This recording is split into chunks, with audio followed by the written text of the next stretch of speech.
Hello, today I am making ghee. All the information about ghee will be down in the description box. All you need to make ghee is good quality butter. That's it, nothing else.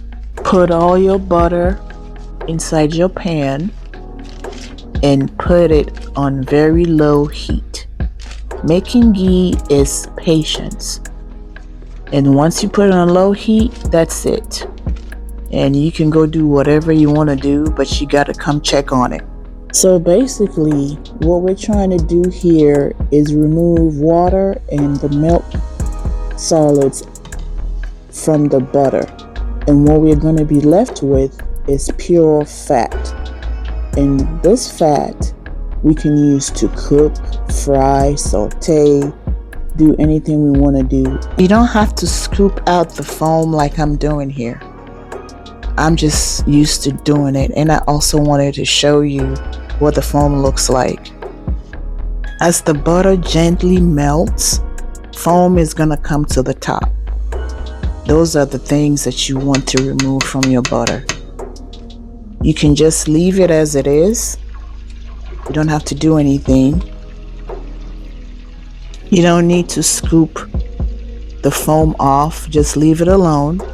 And what is going to happen is going to turn brown and drop to the bottom of the pot.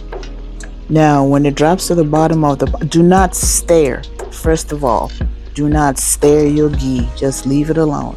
Now, different people have different methods. This is my method, and it works for me. So if you find a method that you like, go with it. See those brown bits beginning to form at the base of the pot? That's what I mean. Just leave it alone and it'll just drop by itself.